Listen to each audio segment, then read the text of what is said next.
Shalom Bapak Ibu dan Saudara-saudari yang terkasih di dalam Tuhan Yesus. Kembali lagi pada pembacaan firman Tuhan pada hari ini. Karena hidup kita adalah pujian bagi Tuhan, yaitu pujian yang menyenangkan hati Tuhan, maka hidup kita harus terus diperlengkapi dengan kebenaran firman Tuhan. Sebelum kita mendengarkan dan merenungkan kebenaran firman Tuhan pada hari ini, mari kita berdoa agar Tuhanlah yang menolong kita untuk memahami firman-Nya. Mari kita berdoa. Bapa yang baik yang kami sembah di dalam nama Tuhan Yesus, pada saat ini kami akan membaca dan merenungkan firman-Mu. Tuhanlah yang menolong kami untuk mengerti dan memahami firman-Mu. Di dalam nama Tuhan Yesus kami telah berdoa dan mengucap syukur.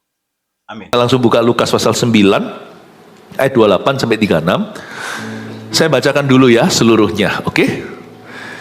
Yesus dimuliakan di atas gunung, begini firman Tuhan. Kira-kira 8 hari sesudah segala pengajaran itu, Yesus membawa Petrus, Yohanes dan Yakobus lalu naik ke atas gunung untuk berdoa. Ketika ia sedang berdoa, rupa wajahnya berubah dan pakaiannya menjadi putih berkilau-kilauan. Dan tampaklah 2 orang berbicara dengan dia, yaitu Musa dan Elia. Keduanya menampakkan diri dalam kemuliaan dan berbicara tentang tujuan kepergiannya yang akan digenapinya di Yerusalem. Sementara itu Petrus dan teman-temannya telah tertidur, dan ketika mereka terbangun, mereka melihat Yesus dalam kemuliaannya dan kedua orang yang berdiri di dekatnya itu. Dan ketika kedua orang itu hendak meninggalkan Yesus, Petrus berkata kepadanya, "Guru, betapa bahagianya kami berada di tempat ini. Baiklah, kami dirikan sekarang 3 kemah, satu untuk engkau, satu untuk Musa, dan satu untuk Elia." Tapi Petrus tidak tahu apa yang dikatakannya itu. Sementara ia berkata demikian, datanglah awan menaungi mereka, dan ketika mereka masuk ke dalam awan itu, takutlah mereka. Maka terdengarlah suara dari dalam awan itu yang berkata, "Inilah anakku yang kupilih, dengarkanlah dia." Ketika suara itu terdengar, nampaklah Yesus tinggal seorang diri dan murid-murid itu merahasiakannya. Dan pada masa itu mereka tidak menceritakan kepada siapapun apa yang telah mereka lihat itu. Efeknya berdoa dan kurang berdoa. Hari ini saya mau jelaskan sesuatu yang mendasar sekali. Doa adalah sebuah seni yang tidak bisa sembarang dipelajari, harus orang yang sudah lahir baru atau lahir kembali.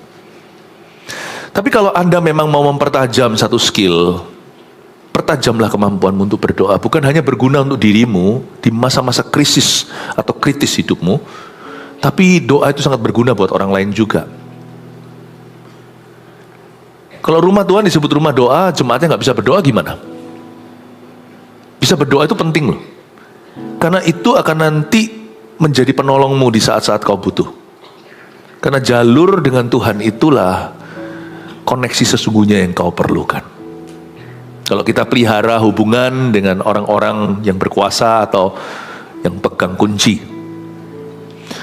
atau dengan orang tertentu kita melobi, supaya apa? Nggak ketinggalan informasi. Jangan sampai nanti ada apa-apa, kita tinggal di gua, kita nggak tahu, lalu kita kena celaka. Padahal sebenarnya sudah bisa dengar-dengaran, apalagi doa. Orang yang paling tahu segala sesuatu di hidup kita, yang sudah ada di masa depan kita, itu Tuhan. Tapi kita justru biasanya remehkan dan abaikan. Orang yang smart, cari Tuhan dulu. Dan cari Tuhan selalu. Doa itu penting sekali karena Tuhan yang pegang kunci kehidupan ini. Dan kita tidak bisa jauh-jauh. Onderdil kita semua itu dari pabriknya. Tuhan itulah yang menjadikan kita. Saya mau jelaskan di sini ayat. Kalau saya membaca firman, misalnya Lukas 9, itu biasanya satu kesatuan. Saya kalau baca Alkitab nggak suka begini, comot-comot ayat. Ayat mana, ayat mas itu ya oke. Cuman saya jadi hilang konteks. Kalau Anda baca Lukas 9 ini sungguh-sungguh very interesting. Gini ya, saya kasih sedikit, saya kasih spilling. Saya akan kasih bocoran bagaimana cara saya membaca pasal demi pasal. Tiap pasal itu ya, Yesus ngajar gini kok selanjutnya terjadi mujizat itu ya. Itu nggak ada yang namanya kebetulan. Nggak ada yang namanya kebetulan. Kenapa yang Tuhan sembuhkan itu orang tuli dulu supaya dia dengar firman. Nah, waktu saya baca Lukas 9, di sini tuh ada satu kejadian yang nanti saya lanjutkan di ibadah berikutnya. Kenapa ada berkat terlewat? Karena murid-murid Yesus pilih tidur daripada berdoa. Nanti bolehlah Anda curiga, next-nextnya setelah kita baca kejadian di gunung ini, ketika murid-muridnya milih tidur daripada sembahyang, Anda boleh, kecurigaan Anda akan terbukti bahwa ayat-ayat berikutnya, story-story kemudian selanjutnya, nanti ya, si rasul-rasul murid Yesus ini kesleo semuanya dalam kehidupan. Nggak berdoa, nggak ada tuntunan. Biasanya malah salah tingkah.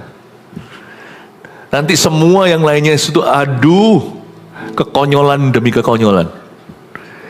Jadi semua perikop ayat-ayat ini ada hubungan dengan cerita berikut. Dan ada hubungan dengan cerita sebelumnya. Tapi terlalu luas dibahas seluruh pasal. Saya kasih bocoran before and afternya kira-kira seperti apa. Ini adalah cerita tentang doa, bukan tentang Musa dan Elia saja. Bukan hanya Yesus berubah rupa, Tuhan nunjukkan kuasa doa. Efeknya apa kalau kita berdoa? Efeknya apa kalau kita tidak berdoa? Bahkan kurang berdoa pun ada efeknya. Kita akan lihat. Kita lihat dulu ayat 28, kira-kira 8 hari sesudah segala pengajaran itu. Kalau Anda baca ayat sebelumnya itu banyak teachingnya Yesus. Yesus ngajar. Sesudah pengajaran itu Yesus membawa Petrus, Yohanes, dan Yakobus lalu naik ke atas gunung untuk berdoa. Anda harus tahu doa itu selalu akan menjadi hidangan pembuka dan penutup. Sebab kalau kita hanya mentah-mentah baca Alkitab tapi kurang berdoa, bahaya manusia kedagingan ini bisa menafsirkan Alkitab sembarangan. Dan kita punya daging itu cenderung kena jerat, yaitu hukum Taurat. Kita baca itu lalu kita rasa harus, tapi nanti penerapannya kita salah kaprah karena tidak dituntun oleh Roh Allah, tapi oleh hikmat kita sendiri. Doa itu memang tidak langsung kena ke kognitif kita. Kadang-kadang kita rasa sia-sia lah, ngapain lah kita itu muji Tuhan sampai nangis segala. Loh, nangis itu salah kalau pura-pura. Tapi kalau kita terjama emosi kita ikut-ikutan, I think Tuhan sedang mengurusi emosimu. Allah sedang melakukan sesuatu dan membentuk perasaanmu. Biarkan doa itu nggak langsung ke kognitif atau logika. Itu nanti bagian kebenaran. Tapi kebenaran kalau tidak disertai dengan hidangan pembuka dan penutupnya, kalau pintu depan pintu belakangnya bukan doa, nanti kita pasti akan memanfaatkan firman. Ya. Karena tahu kebenaran berupa teori saja tidak akan mengubah seseorang. Ketika kita menghampiri itu hati kita itu hati ke hati dengan Tuhan, itulah doa. Dan firman itu berkuasa. Jangan lupa loh, setan pun bisa pakai firman. Waktu setan mencobai Yesus di padang gurun itu, dia berkata, bukankah ada tertulis, lemparkan dirimu, maka malaikat-malaikat akan menumpu kakimu, sehingga kakimu tidak terantuk pada batu. Buktikan kau anak Allah. Tapi Yesus itu manusia berdoa. Kita tahu bahwa dalam sepanjang kehidupannya di atas muka bumi ini, he was a man of prayer. Dia berdoa kadang semalam-malaman. Tapi pagi-pagi murid-muridnya bangun, guru sudah tidak di situ. Di mana? Dia di Taman Getsemani berdoa, bukan hanya saat penangkapan. Itu tempat favorit Tuhan. Saya bersyukur pernah ke Israel, lihat tempat itu. Bahkan tradisi mengatakan bahwa di pohon tertentu itu Tuhan seringkali saat teduh, karena ada pohon-pohon di situ yang usianya ribuan tahun. Ya, kita tidak tahu kepastiannya, tapi kita tahu Tuhan Yesus adalah manusia berdoa. Sebagai manusia yang berdoa, hatinya dituntun Bapa, bukan sekehendaknya. Setan pakai ayat pun Yesus tahu bagaimana melawan. Ini ayat kamu comot sembarangan.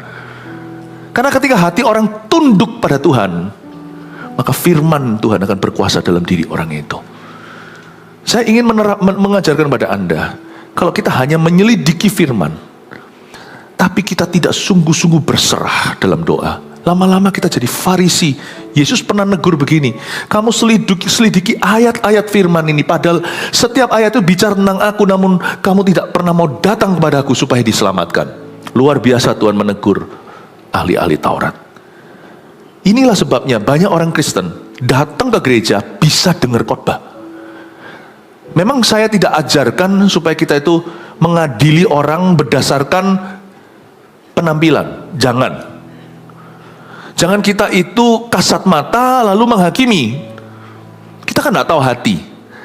Tapi kita jangan menilai orang lain, nilai diri sendiri. Nah, kalau kita pada saat puji-pujian dinaikkan, penyembahan dinaikkan, kita diam. Bukan karena kita mau diam, kita nggak tahu mau ngapa. Dan waktu doa juga kita hanya toleh kanan, toleh kiri. Loh, sekali lagi loh ya, disclaimer dulu. Saya tidak mengajarkan ini agar orang-orang di dalam gereja itu menghakimi orang yang duduk di bangku sebelah. Atau lihat-lihat kanan kiri mata itu jangan jelalat mata. Fokus ke Tuhan. Tapi ada orang-orang Kristen datang ke gereja bisa dengar khotbah, tapi nggak bisa berdoa. Kemungkinannya adalah orang itu adalah orang Kristen tradisional yang tidak pernah sungguh-sungguh lahir baru. Karena itu dia nggak ngerti doa itu apa. Dia nggak connect gitu loh, wifi-nya dengan Tuhan itu nggak connect. Nggak connect. Jangan dihakimi, tolonglah orang-orang itu. Dan sebagai pendeta gembala saya harus menantang terus siapa di sini yang belum lahir baru. Siapa yang belum pernah terima Yesus. Kalau kita belum pernah terima Yesus dalam hati kita ya susah berdoa ngomong sama siapa. Saya pernah zaman dulu, karena saya dari kecil Kristen, saya ngerti ini. Tapi saya hanya Kristen secara lahiriah. Saya tidak pernah lahir kembali. Kristen sejati itu lahir kedua kali, bukan lahir pertama langsung Kristen. Waktu dulu ya, saya pertama kali masuk ke gereja yang bukan hanya nyanyi himnal. Karena zaman dulu saya itu pernah ke gereja, waktu kecil, nggak ada yang salah dengan ini. Cuman saya nggak pernah ditantang oleh kakak-kakak rohani di tempat untuk saya terima Tuhan. Jadi saya nggak ngerti yang namanya menerima Yesus, punya hubungan pribadi dengan Allah. Itu saya nggak ngerti semua. Saya kira ya sudah, inilah gereja itu liturgi. Jadi dulu kalau kita nyanyi itu bacanya itu buku. Nggak ada yang salah dengan itu sekali lagi. Tapi saya nggak pernah ditantang lebih. Jadi kalau kita nyanyi itu nyanyi tentang Tuhan, singing about God. Ya. Masuk telinga kanan, keluar telinga kiri juga nggak apa-apa. Tapi ketika saya masuk ke sebuah gereja, dulu waktu saya sekolah di Kanada, saya tiba-tiba dijangkau oleh sekelompok orang-orang yang beda dengan cara saya dibesarkan di gereja sebelumnya. Saya nggak ngerti yang gini, karena mereka bukan singing about God, mereka singing to God. Mereka bukan menyanyi tentang Tuhan, mereka nyanyi kepada Tuhan. Mereka bukan mengaminkan doa orang yang berdoa dan berkata amin, amin gitu aja, tapi mereka semua diajari itu berdoa kepada Allah. Wah, ini susah. Jadi pada waktu saya masuk di tengah-tengah kelompok orang-orang yang Pentakosta ini, bukan hanya bahasa lidahnya yang membingungkan saya, apa ini? Tapi waktu saya masuk sana, mereka semua merem, bukan lihat buku, itu sesuatu yang aneh bagiku. Kami memuji kebesaran-Mu. Semua orang angkat tangan begini, ada yang merem, ada yang nangis. Ajaib Tuhan, ajaib Tuhan. Semua ada juga yang gak merem, melek matanya tapi lihat ke depan. Kami memuji kebesaran-Mu. Ajaib Tuhan, ajaib Tuhan. Saya itu di antara jemaat. Saya lihat teman saya yang jangkau saya itu nyanyi sambil lihat ke depan. Di depan ada WL, pemimpin pujian, dan satu rombongan orang. Kami memuji kebesaran-Mu. Saya itu otomatis reaksinya gini. Saya lihat dia ngomong kami memuji kebesaran-Mu, saya lihat WL-nya. Kamu muji kebesaran orang itu. Paham maksud saya? Saya nggak bisa lihat Tuhan dalam suasana itu. Karena sebenarnya meskipun saya Kristen, hatiku tuh sekuler sekali zaman dulu. Jadi saya bilang kami memuji kebesaran-Mu. Semua lagi lihat ke depan. Kebesaran siapa, Rek? Saya bilang begitu sama teman saya. Kebesaran siapa? Shh. Saya digituin. Oh ya sudah, ya sudah. Kebesaran siapa maksudmu? Kami memuji kebesaran-Mu. Ada yang merem. Waktu merem saya liatin teman saya sebelah kiri, saya merem. Kamu merem itu kenapa? Ajaib Tuhan. Saya gak punya hubungan dengan Tuhan. Ajaib Tuhan, kami memuji kebesaran-Mu. Saya lihat orang sebelah kiri saya. Kebesaran pendetanya. Ajaib Tuhan. Dalam hati saya, siapa Tuhan? Saya Kristen loh ya, lahir saya Kristen. Mama saya sudah antar saya ke gereja. Tapi seperti ini aneh bagi saya. Karena saya ngertinya semua itu hanya liturgi dan baca sesuatu yang sifatnya agamawi. Kita nyanyi tentang Tuhan. But when they're singing to God, I don't have that. Saya tidak punya sesuatu yang mereka miliki. Dulu saya kira mereka gila. Dulu saya kira mereka tidak waras. Apalagi ketika mereka berbahasa roh. Wah, sudah dewe-dewe sendiri-sendiri. Seperti seolah-olah masing-masing itu punya mesbah. Masing-masing itu curhat sama Tuhan. Wah, yang kayak gitu saya benar-benar rasa left out deh. Untungnya nggak sepanjang ibadah kayak gitu. Paling cuma 5 menit di tengah-tengah praise and worship. Untung. Tapi Tapi saya terus terang merinding. Saya rasa ada something, ada sesuatu yang mereka miliki yang aku tidak punya. Sampai seorang kakak rohani berkata, Philip, kamu perlu, you should accept Jesus in your heart. What? Nah, kita sudah biasa mungkin dengan skenario ini, kita datang ke gereja, tapi nggak semua orang bisa berdoa. Dan kalau kita nggak bisa berdoa, nanti ketika kita sekarat misalnya, jangan sampai dalam nama Yesus, tapi jika sangat-sangat cupu bahasa anak-anak muda, sangat-sangat lemah sekali kalau waktu itu kau bergantung pada doa orang, pray for me. Waktu kita sudah ada di ranjang dan tidak bisa berbuat apa-apa, pray for me. Dan kita nanti akan menjadi orang yang menggapai Tuhan lewat tangan orang lain. Siapa yang bisa tolong saya? Celaka kalau di masa itu baru kau belajar berdoa. Bangun hubungan dengan Tuhan itu sekarang. So kalau kita tidak berdoa, kita tidak punya kekekalan. Kita tidak punya pegangan. Tidak semua orang Kristen di gereja bisa berdoa. Karena tidak semua orang Kristen lahiriah punya hubungan dengan Tuhan. Karena itu saya dorong Anda, doa harus menjadi nafas hidupmu. Mulailah sekarang, mumpung sehat, mumpung masih muda, mumpung masih sadar.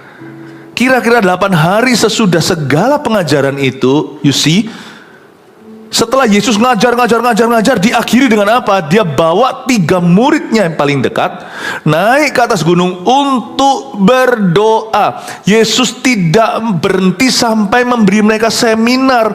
Boleh dikatakan menu penutupnya semua KKR seminar Yesus itu selalu penghujungnya adalah doa. Dari ayat ini, ayat 28b, saya menyimpulkan, saya baca sekali ayatnya. Yesus membawa Petrus, Yohanes, dan Yakobus lalu naik ke atas gunung untuk berdoa. Berarti Yesus memuridkan kita lewat jam-jam doa yang disengaja, saya ulang. Yesus memuridkan kita lewat jam-jam doa yang kita sediakan untuk Tuhan. Selain di dalam gereja ini juga pemuritan, tapi waktu Anda saat teduh pribadi. Makanya itu seorang istri, let your husband pray. Karena dia akan kembali sebagai produk yang sudah di-upgrade oleh Tuhan. Yang tidak mungkin kau bisa lakukan sebagai pasangan. Kalau orang tuamu berdoa, biarkan, karena mereka akan kembali sebagai orang tua yang takut akan Tuhan atau lebih takut akan Allah. Kalau anak-anak saya mau doa, saya tidak ganggu. Ngapain lu doa-doa melulu? Ada orang tua yang kasar mungkin. Kadang-kadang kita tidak sadar, mulut kita bebal, kita bisa ngomong sama anak kita. Orang mau doa kok. Padahal kalau dia mau pergi sama teman-temannya, kita nggak pernah larang. Tapi kalau dia ke gereja, kita halangi. Apalagi kalau dia berdoa sendiri di rumah. Ngapain sih kamu berlutut begitu? Nangis lagi, cowok nggak nangis tahu. Nanti kalau anaknya kena narkoba, baru papanya berkata, siapa bisa doakan? Baru kita berkata, wah. Nanti kalau anaknya kena pergaulan bebas, nanti kalau anaknya tidak bisa lagi dia kandani, tidak bisa diberitahukan. Ketika seorang anak kita itu berdoa, dia punya hidup doa, itu bonus tak terhingga buat papa mama, sungguhan. Asal kita harus lihat apakah seimbang. Jika mereka doa saja nilainya anjlok, nggak pernah belajar doa melulu. Nah di situ kasih ayat, lu nggak doa nggak usah makan. Nggak kerja nggak usah makan. Oh nggak doa. Itu loh Tesalonika, berusaha dan bekerja. Kalau suami kita doa melulu tapi tidak menjadi tulang punggung keluarga, istri kerja keras plus jadi ibu rumah tangga. Loh saya tidak bilang apakah istri sama istri penghasilan mana yang lebih besar. Itu semua nanti. Yang penting usahanya. Seorang laki-laki bisa kadang-kadang kalah income dengan sang wanita, asal dia tunjukkan effortnya sungguh-sungguh untuk tanggung jawab atas keluarganya, karena dia kepala keluarga, you see. Hargai suamimu berjerih lelah, sekalipun mungkin dia nggak setinggi gaji Anda. Misalnya, jangan kau hina kalau dia sudah memberi 100% usaha. Kecuali kalau suami hanya mau doa melulu dan dia tidak mau kerja, maka kita punya hak berkata, kamu tidak bekerja, kamu tidak usah makan. Tapi kalau suami sudah menunjukkan tanggung jawabnya dan dia punya kehidupan doa yang dia bangun, kalau Anda, kecuali Anda berdoa bersama dengan dia dalam ruang doanya, tapi jika Anda mengganggu, mundur dan mengalah sama Tuhan Yesus, beritahu sama suami, you pray, cause I like a praying man. Karena praying man tidak akan selingkuh. A praying son, anak yang berdoa, tidak akan kurang ajar sama papa mamanya. Papa mama simpan aja ludah, nggak usah ngomong kok nggak hormat sama ayah ibu, itu nggak akan terjadi. Kalimat itu nggak perlu kau utarakan karena tidak ada kebutuhan. Kalau seorang anak yang berdoa, dia dekat sama Tuhan. Nggak ada orang yang dekat sama Tuhan jadi pemberontak, itu nggak ada. Amin Bapak Ibu. Hai istri, biarkan suamimu dipinjam sama Tuhan. Hai suami, biarkan istrimu dipinjam sama Tuhan. Ngapain kamu doa-doa melulu? Udah, gak ada waktu itu, temenin anak. Udah.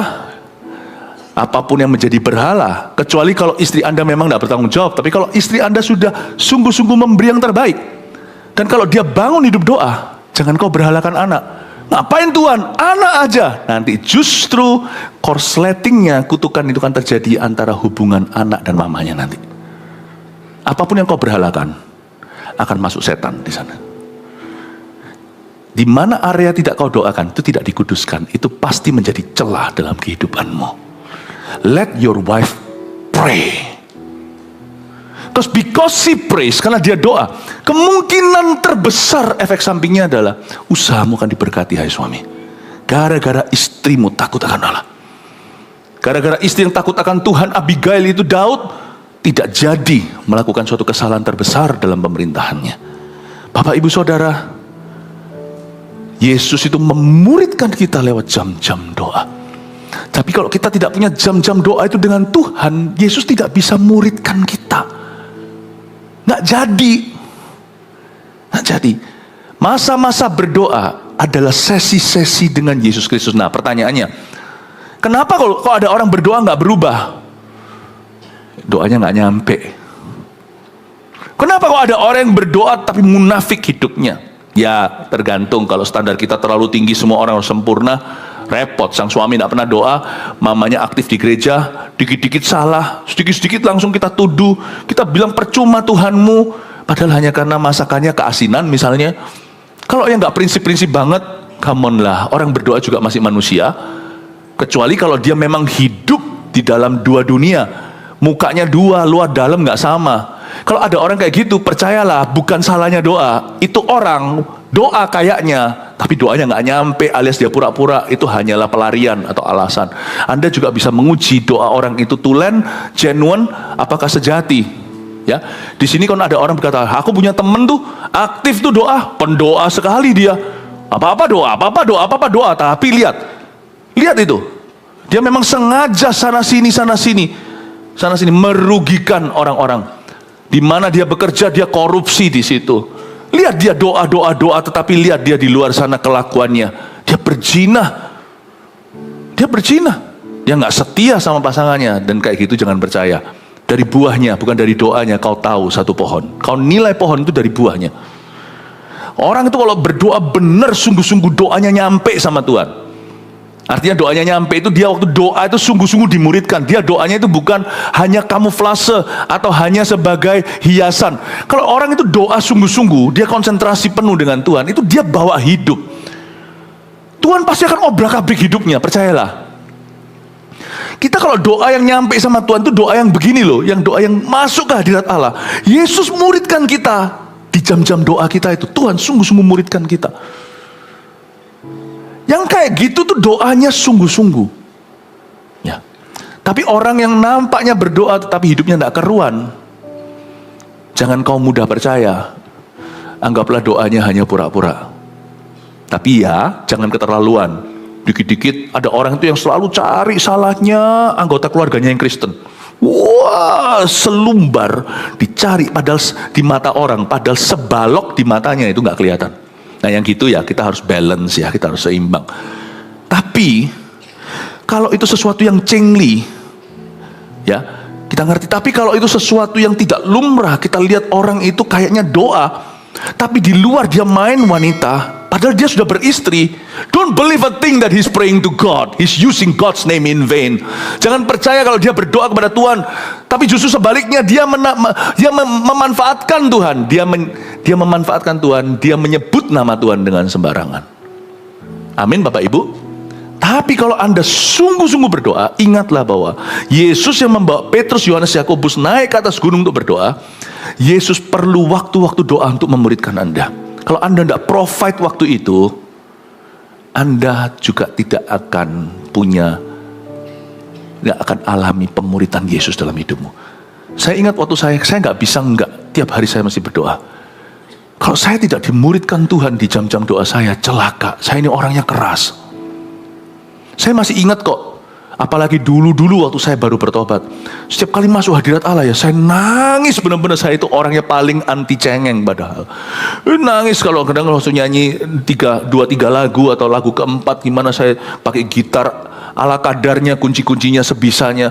Saya lagu tertentu tiba-tiba saya nangis. Makanya doa itu lebih baik kalau doa saat itu pribadi itu lebih baik di tempat yang privacy.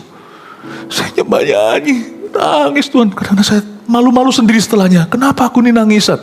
Itu bulan-bulan awal ya, 3 bulan pertama saya bertobat itu, tiap hari itu saya nangis. Mungkin mengejar ketinggalan saya, dulu saya keras, gak pernah nangis sama sekali-kali. Saya nangis tiap hari, sekarang saya ngerti. Saya belum paham, sampai keluarga saya yang komentar, Philip kok berubah ya, dulu keras sekali, sekarang bisa memaafkan orang. Waktu keluarga saya merasakan perbedaannya, saya dulu orangnya atos sekali. Tapi sekarang saya bisa mudah belas kasihan sama orang. Itu keluarga saya yang merasakan waktu itu. Ternyata saya tidak sadari, di masa-masa saya berdoa, saya tidak bisa taruh dalam kalimat dan kata-kata. Hatiku dimuridkan Yesus. Diubahkan, dilembutkan. Sehingga hati ini makin lama makin kalibrasi, semakin merapat, semakin mendekat pada Tuhan. Dibikin jadi semakin seperti Kristus. Hati ini. Do you know that prayer is discipleship time with Jesus? Prayer time is discipleship time with Jesus. Jangan kau tunda. Kalau Tuhan suruh kita doa, ada sesuatu yang Tuhan taruh. Ya, kita sekarang lihat ayat yang ke-29 dulu. Ketika ia sedang berdoa, Yesus sedang berdoa, rupa wajahnya berubah. Wow. Dan pakaiannya menjadi putih dan berkilau-kilauan. Ayat 29 saya mau jelaskan. Doa itu ya, yang pertama-tama diubahkan oleh doa itu adalah pendoanya. Kita kira doa itu semata-mata adalah sarana untuk mengubah keadaan kita. Itu iya. Kita dengar pepatah bukan dari Alkitab sih, tetapi kita dengar pepatah itu dan juga ada di dekorasi-dekorasi di toko buku Kristen. Prayer changes things. Doa mengubahkan segala perkara. Itu benar.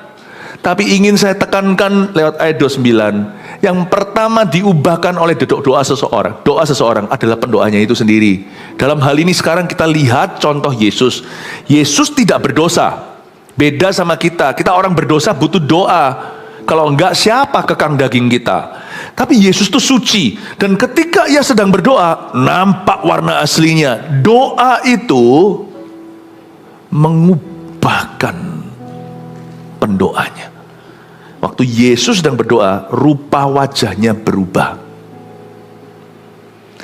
You think that prayer changes things? Let me tell you, prayer first of all changes you. Kita kira doa mengubah perkara. Izinkan saya ngomong ini dulu. Bahwa doa pertama-tama mengubahmu. Saya cerita tadi, saya nggak sadari, orang tua yang menyadari. Waktu mereka bilang, Philip kok enggak keras, saya baru sadar. Padahal waktu saya doain orang tua saya enggak doain saya. Waktu itu, salah satu orang tua saya bukan orang Kristen. Waktu itu, saya doakan, tapi ternyata siapa sangka, waktu saya berdoa, yang berubah dulu itu saya. Jadi lebih lemah lembut, lebih ya. Sampai sekarang pun belum 100%. Saya masih bisa marah, kadang-kadang masih bisa masih bisa membantah Tuhan. Tapi I'm getting there. Makanya saya tidak mau putus doa. Sekalipun saya tahu sejak saya terima Yesus mati pasti masuk surga. Tapi kan saya masih hidup di dunia dalam daging dan darah. Saya masih terus perlu diubahkan. Seperti Yesus berubah rupa. Kalau Yesus bukan berubah dari orang berdosa jadi orang suci, Yesus tanpa dosa. Coba lihat ketika beliau berubah rupa, wajahnya itu berkilau, ya kan? Doa itu membawa yang namanya the image of God in your life. Itu justru nyala. Doa itu mengubah sang pendoanya, lalu gak hanya berhenti sampai mengubahkan orang itu, pakaiannya menjadi putih, berkilau-kilauan lagi. Ada yang namanya efek kekudusan ketika seseorang berdoa. Waktu kita berdoa, ada yang namanya efek kekudusan. Bukan hanya rupa wajahnya berubah, pakaiannya jadi putih.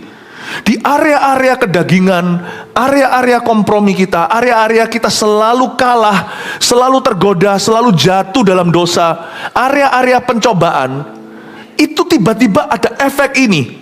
Pakaian kita menjadi putih. Seperti ada the beauty of holiness. Di area biasanya saya kalah selalu dengan daging saya. Saya maksudnya sih mau taat sama Tuhan, tapi selalu dikalahkan. Tapi sekarang di area itu saya menang. Doa itu membuat kita mengatasi kelemahan daging kita, kelemahan karakter kita. Biasanya saya selalu ragu, tapi sekarang mudah percaya. Tiap hari saya selalu mulai hari saya dengan berdoa berbahasa roh. Itu sebuah karunia, saya tidak sesali. Itu indah, itu berguna.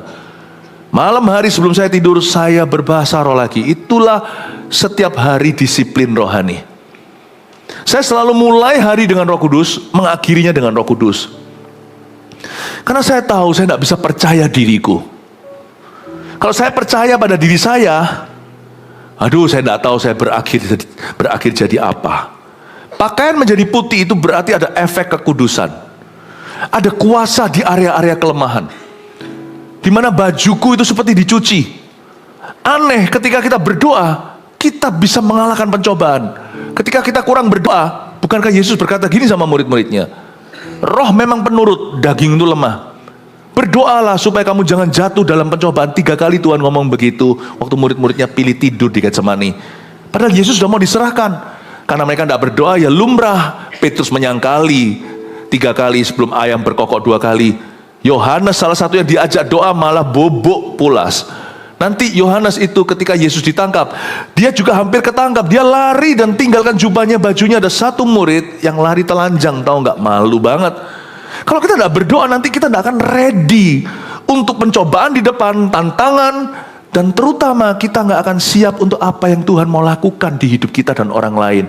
Doa itu sebenarnya, mungkin kita nggak tahu segala sesuatu. Waktu kita doa itu rasanya, apa sih buang-buang waktu? Daripada begini lebih baik kan kerja. Time is money. Makanya itu saya nggak mau ngeflow soal doa.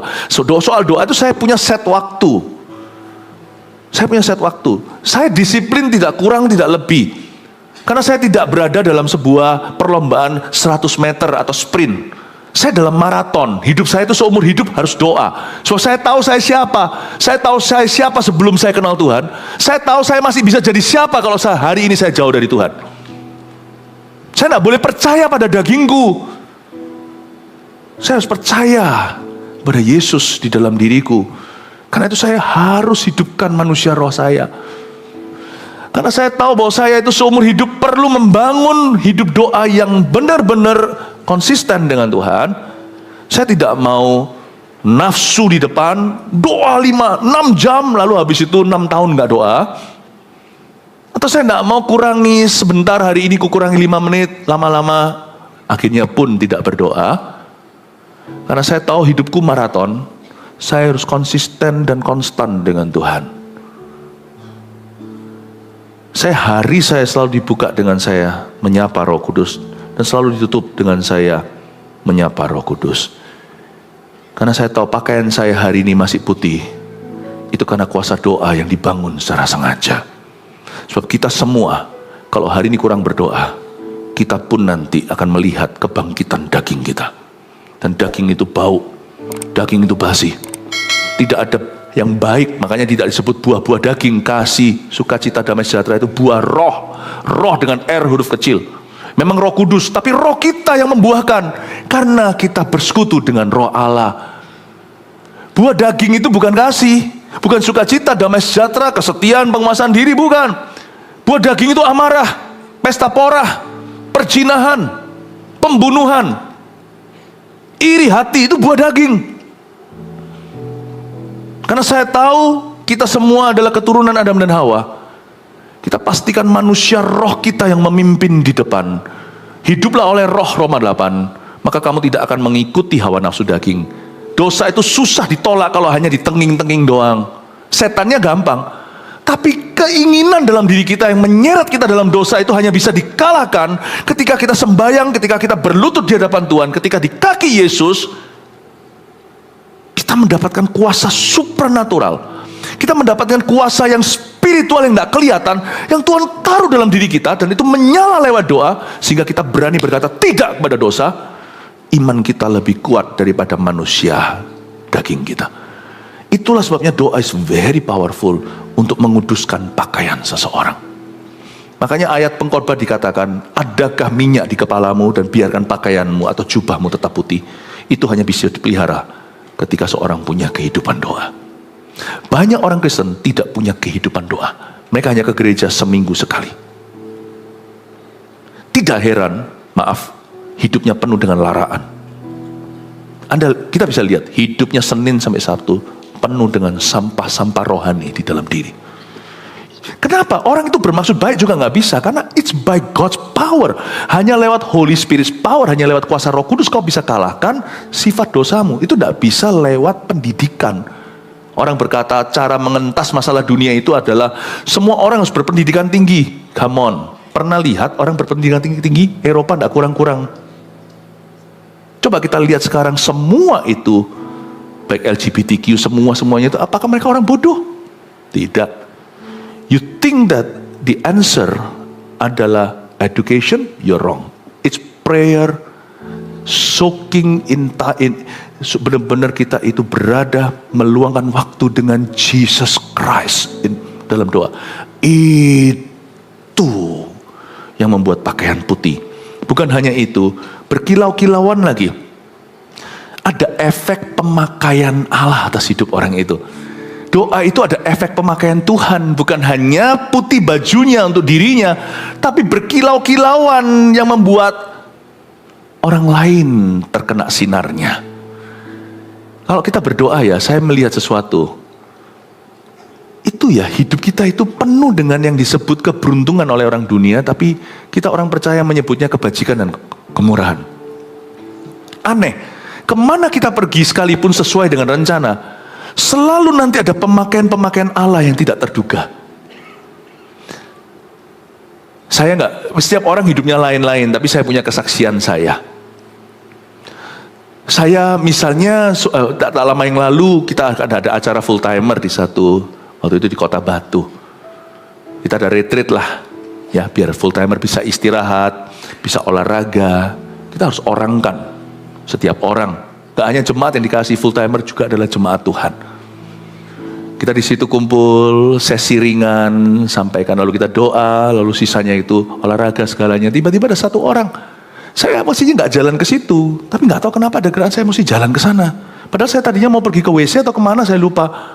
Tapi saya harus jalan ke situ, ketemu sama orang, liatin aja, mau ajak foto misalnya, saya yang datengin, ayo.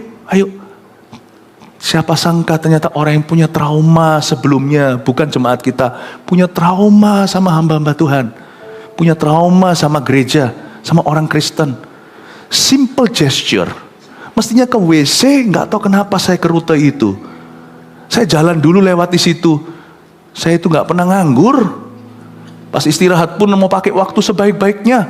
Untuk saya lewati ternyata ketemu orang itu disembuhkan sama Tuhan. Cuman simple thing. Ramah dengan seseorang yang saya tidak kenal. Ternyata orang itu sembuh dari traumanya. Nah, saya dengar-dengar sekarang sudah bergabung dengan gereja kita jadi jemaat yang baik dan bertumbuh. Saya ngomong sama Tuhan, yang kayak gini tuh gak bisa dalam perencanaan pelayanan. Agenda saya gak tertulis mau ketemu orang itu jam itu. Di mana? Gak tertulis. Tapi kalau kita doa itu ada kilau yang kita gak sengaja. Publik figur pun ya hanya tahu secara realita universal, secara umum. Tapi detil-detil itu semua Tuhan yang atur, tahu nggak? Tuhan itu yang atur small steps kita. Langkah-langkah kecil kita itu Tuhan yang atur. Saya ngomong sama Tuhan, apapun tujuan ilahi di baliknya, saya nggak mau loh Tuhan, meluangkan satu hari tanpa kilauan yang dari Engkau. Saya minta Tuhan memakai hidupku kemanapun aku pergi, dimana aku berada.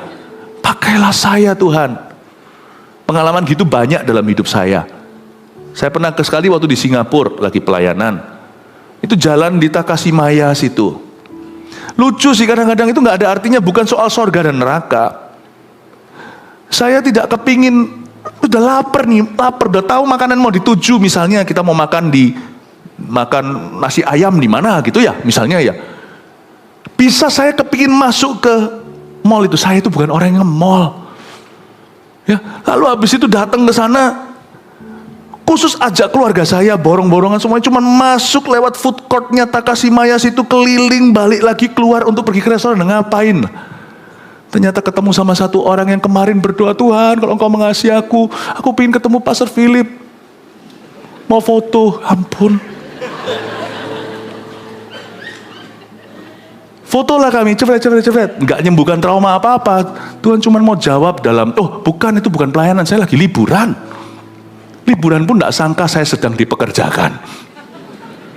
Tapi saya nggak keberatan. Saya ngomong sama Tuhan, kalau itu bagian dari kilauan, saya sebagai public figure beda dengan setiap orang. Tapi setiap kita pasti ada kilauan yang Tuhan sediakan. Doa itu membuat kita itu kebentur dengan hal-hal yang kita nggak sengaja. Beberapa orang itu berarti ketemu jodohnya. Beberapa orang itu ketemu orang-orang yang jadi jawaban nanti dalam bisnisnya. Justru ketika kau cari dengan usahamu, kau tidak akan menemukan. Justru kalau Anda nemukan dengan kedagingan, Anda pasti akan temukan semua yang salah nanti. Tapi kalau kita belajar berserah di jam doa, nanti langkah kita itu dituntun tanpa kesengajaan kita. Kebajikan kemurahan itu mengikuti kita, bukan kita usahakan. Itu yang dunia katakan kebetulan, atau dunia katakan keberuntungan, itu yang terjadi nanti. Dalam konteks kita beda-beda. Mau pendeta, ibu rumah tangga, semua itu ada kilauan yang diberikan hanya when you are on the mountain of prayer of your life. Hanya orang yang naik ke gunung doanya. Gunung doa ini bukan lokasi geografi, gunung doa ini disiplin doa yang tinggi. Hanya orang yang punya kehidupan doa itulah yang akan mengalami kilauan di gunung transfigurasi dengan Yesus. Saya ngomong sama Tuhan, bolak-balik cerita seperti ini dalam kehidupan saya. Aku tidak mau loh Tuhan Yesus hanya mengalami apa yang disengaja oleh manusia. Ada efek pemakaian Tuhan di atas orang-orang yang berdoa. You ask that in your life. Waktu doa, makanya itu jangan pernah berkata doa itu buang-buang waktu. Doa itu masuk ke waktu yang beda. Setelah kau doa, tanpa kau sadari, kau masuk sudah dalam kairos atau waktu ilahi. Doa itu membuatmu masuk ke divine timing. Itu alamnya beda sudah. Saya dorong Anda, jangan lewatkan jam doamu. Sungguhan, berdoalah sebelum kau bekerja. Milikilah mesbah doamu dan dengan keluargamu. Dan waktu doa di gereja, itu luar biasa. Kebaktian ini juga jam doa. Bangun hidupmu. Waktu kita lagi doa, jangan ini, kebaktian itu bukan show, semua orang lihat ke depan. Kami memuji kebesaranmu, kebesaran siapa sih? Waktu kita datang sama-sama doa secara korporat itu powerful. Ada sesuatu yang beyond your life, itu yang poured down on you. Ada sesuatu yang di luar kapasitasmu secara pribadi, itu yang akan dicurahkan kepadamu. Prayer time is power time. Amin Bapak Ibu. Ayat 30, dan tampaklah dua orang berbicara dengan dia, yaitu Musa dan Elia. Percayalah kalau Anda berdoa tiba-tiba ada Musa dan Elia, kemungkinan bukan mereka. Ini Musa dan Elia ini adalah apa yang mereka representasi, apa yang mereka wakili. Musa mewakili hukum Taurat, Elia mewakili kuasa nabi, kuasa profesi. Orang yang berdoa akan di briefing sama Tuhan, dua materi ini semakin kaya dalam dirinya. Orang itu akan mengalami kuasa firman seperti yang dibawa Musa. Firman itu tiba-tiba hidup. Makanya itu saya suka doa dulu sebelum saya baca Alkitab secara pribadi. Makanya di dalam gereja juga sama liturginya seperti itu. Bukan liturgi, itu sudah hikmat dari perjanjian lama. Ku masuki gerbangnya dengan hati bersyukur, halamannya dengan pujian. Anda tidak masuk langsung belajar teologi. Anda masuk itu memuji. Makanya itu kalau datang ke gereja jangan hanya untuk khotbahnya, peduli amat yang khotbah siapa. Datang ke gereja itu memuji Tuhan, karena akan beda ketika Anda masuknya dengan roh doa, pulangnya dengan roh doa. Itu beda banget. Karena ketika kita lakukan itu, firman yang sama yang dibagikan di hati yang siap dan ready, dan di hati yang tidak punya ekspektasi akan beda nanti. Tapi di hati yang haus dan lapar, hati yang sudah dipenuhi dengan roh doa sebelumnya, Anda akan mengalami kuasa firman. Seperti waktu Tuhan bicara sama Musa, akan terjadi fulfillment of the word. Ini bukan hanya the preaching of the word, ya, bedain. Yang namanya pengajaran firman itu luar biasa. Tahu nggak, yang sama luar biasa, lebih luar biasa, tapi yang berikut ini hanya diberikan kepada mereka yang sungguh-sungguh punya roh doa ketika dengar firman. Penggenapan firman. Listen to me. That is God doing, not humans doing. Not human doing. Itu hanya Allah. Fulfillment of the word itu hanya pada orang-orang yang hatinya penuhi dengan roh doa waktu menerima firman. Itu beda. Itu beda sekali. Lalu Elia ini bicara tentang kuasa nabi, kuasa doa. Di dalam nama Yesus yang Paulus beritakan, kau setan keluar. Anak-anak sekewa, tengking setan pada seseorang. Lalu legion lah katakanlah, atau pokoknya orang yang kesurupan itu berkata, Yesus aku kenal, aku tahu. Paulus aku kenal. Kamu siapa? Kita bisa pakai semua metode yang diajarkan firman. Takkan ada kuasa di mulutmu, di hidupmu, dalam keputusanmu. Takkan ada kuasa dalam doamu. Kalau kita hanya main teori belaka, firman ini akan dibiarkan Tuhan selamanya jadi logos.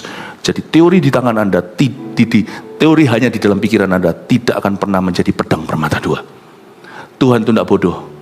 Orang tidak sungguh-sungguh dengan dia, masa Tuhan izinkan ayat-ayat itu dimanfaatkan? No. Kamu menyelidiki Alkitab, tapi tidak datang ke aku, kata Tuhan. Kau kira lewat teori ini kau selamat. You come to me. Tuhan bilang sama orang Farisi. You see, orang yang berdoa akan mengalami kuasa nabi. Dan selain itu kalau kita baca ayat ini, kita menemukan dalam hidup Yesus sendiri di atas muka bumi. Ketika Yesus belum naik ke salib, dia di briefing dulu oleh Musa dan Elia, karena Yesus adalah anak Allah. Kita tidak sama liga. Sebelum saya naik ke sini tadi, saya juga di briefing sama SM-nya. Nanti ya, khotbah sekian menit dan sebagainya. Nanti ada lagunya ada 5 lagu, lalu habis itu nanti lagu terakhir naik di menit keberapa, setelah nanti bagikan firman, apakah ada ayat tambahan, nanti apakah ada pesanan lagu setelah firman, nanti mau lagu apa, terserah sama nanti WL-nya ya, Pastor Redo nanti yang akan tentukan. Jadi saya di briefing dulu. Ibadah itu penting. Yesus belum naik ke salib, di briefing dulu sama Musa dan Elia. Yang satu ingatkan semua hukum-hukum Taurat yang harus digenapi oleh Yesus. Di atas salib setiap kata kalimat adalah penggenapan. Eloi Eloi lama sabachthani, sudah selesai. Ampuni Bapa, ampuni mereka, mereka tidak tahu apa yang mereka perbuat. Semuanya itu tidak ada dari mulut Yesus keluar kata-kata sia-sia. Aduh sakit-sakit mana ada. Musa sudah jelaskan, di briefing dulu. Dan Elia dari sisi semua profesi akan digenapi. Orang yang berdoa tidak tahu segala sesuatu, tapi semua yang dia perlu tahu pasti diwahyukan di waktu-waktu berdoa dia dengan Tuhan. Orang berdoa itu sedang di briefing oleh malaikat. Sadarkan Anda? Kita nggak ngerti. Setelah doa juga Apalagi kita dalam masalah, keluar juga kita masih garu-garu kepala, I don't know dari sini aku mau kemana. Tapi semua perkara yang perlu kau ketahui, kalau kita doa sungguh-sungguh, baik itu di gereja maupun secara pribadi, kita akan di briefing oleh Tuhan. Jadi kalau sampai saya tidak tahu segala sesuatu, I'm fine, thank you. Berarti saya nggak perlu. Kalau saya berdoa, saya tahu sedikit atau tahu tambah banyak. Pokoknya semua setelah saya berdoa itu, pengetahuan yang saya dapat, itu sudah cukup untuk membawa saya di jalan kemenangan di depan. Orang berdoa itu di briefing sama malaikat. Makanya itu kalau saya berdoa suatu hari, saya nggak ngerti. Setelah doa ya rasa biasa.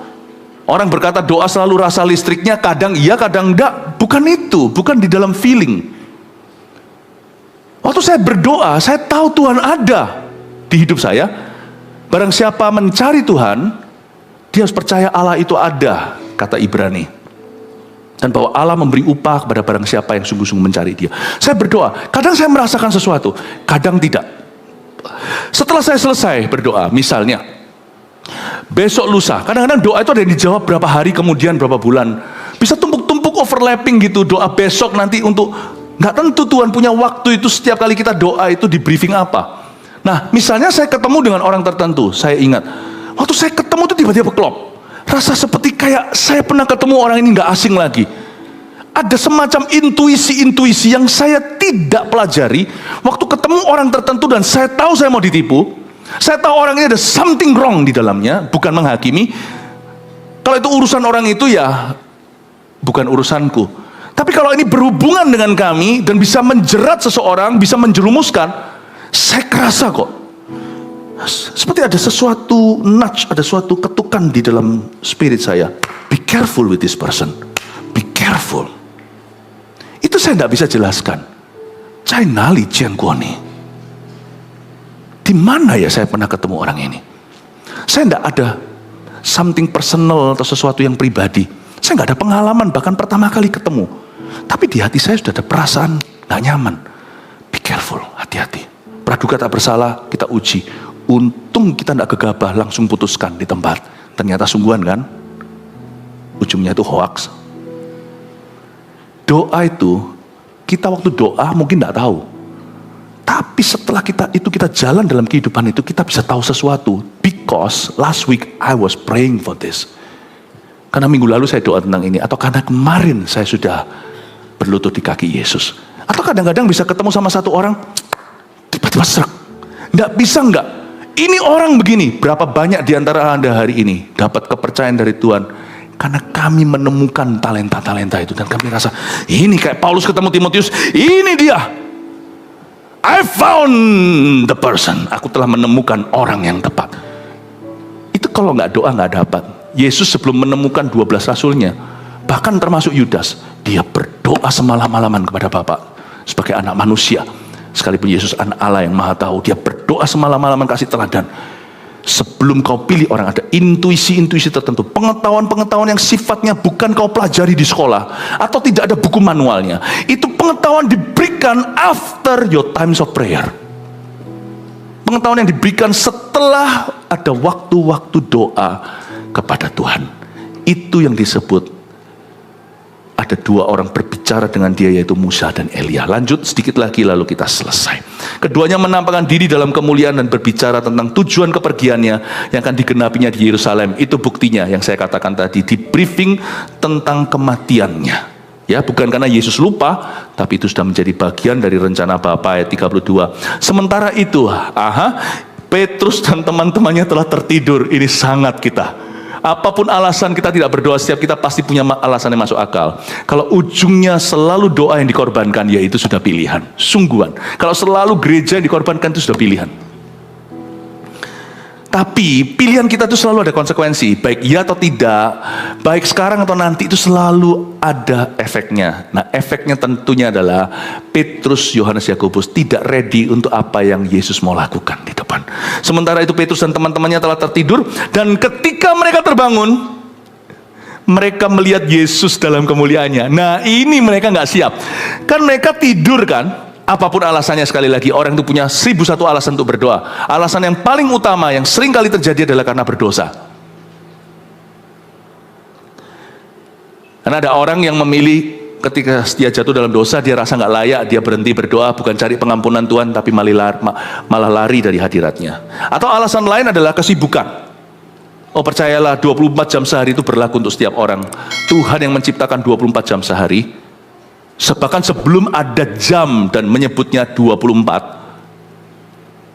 Matahari terbit, matahari terbenam, Tuhan tahu waktu memberikan waktu kepada manusia dalam ciptaannya, Tuhan sudah memberi pada kita slot doa.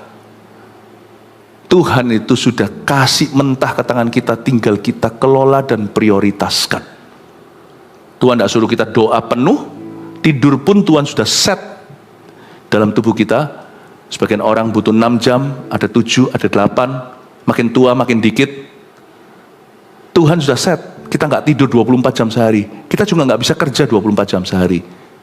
Kalau kita mau nurut sama Tuhan, waktu kita semua akan tepat guna.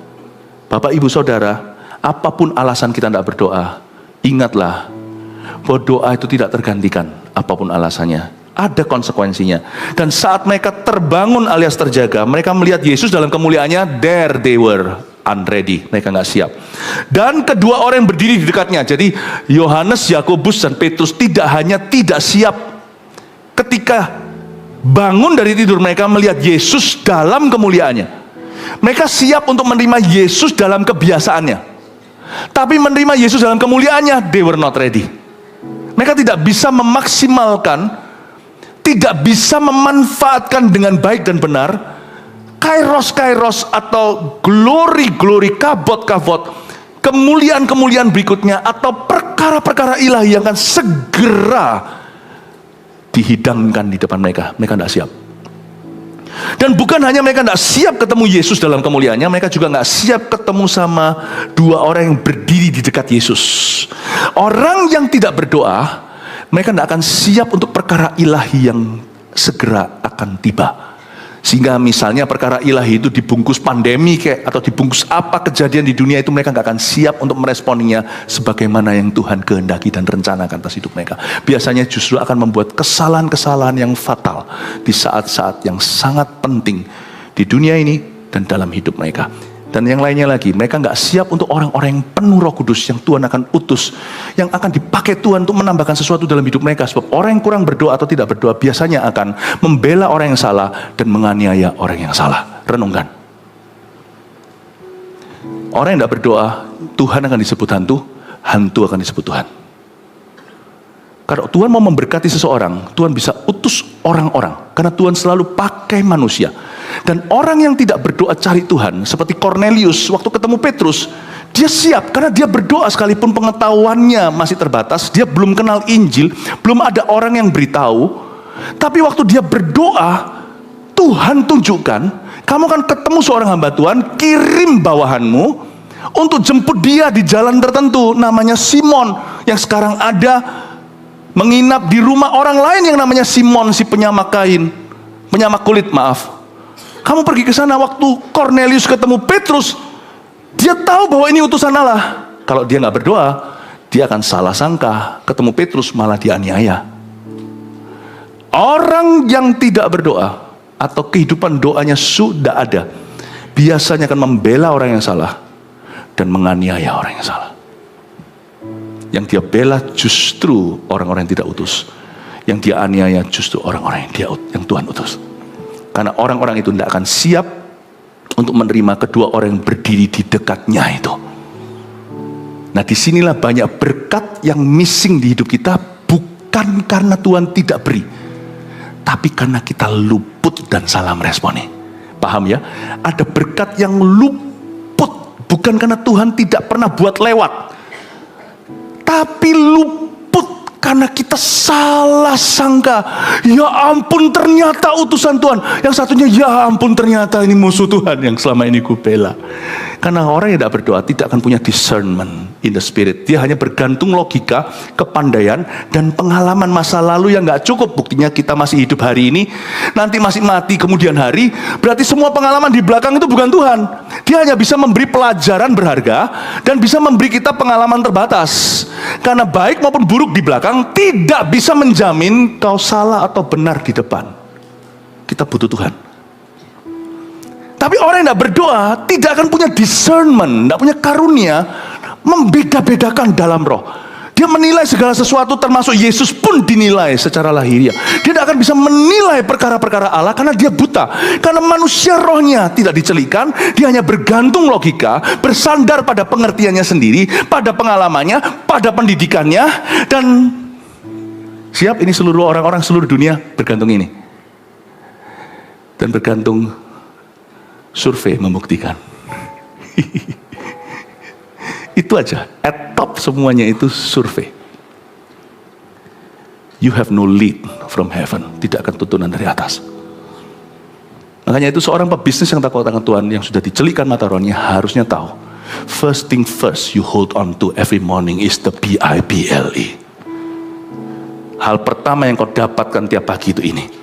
Ibu rumah tangga harus tahu, parenting itu beda. Anak 1, anak 2, anak 3, anak cuma 2 doang. 1 dengan 2 aja beda. Anak 1 aja setiap musim dia bisa berubah-ubah.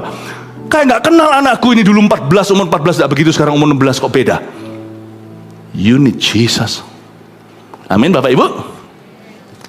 Dikit lagi ya, dan ketika kedua orang itu hendak meninggalkan Yesus, Petrus berkata kepadanya, "Guru, betapa bahagianya kami berada di tempat ini. Baiklah kami dirikan sekarang 3 kemah, 1 untuk engkau, 1 untuk Musa, 1 untuk Elia." Ini lucu, saya tidak berani menghina, karena saya sendiri mungkin akan begitu. Kalau tidak berdoa, muncullah yang namanya orang yang latah di hadirat Allah.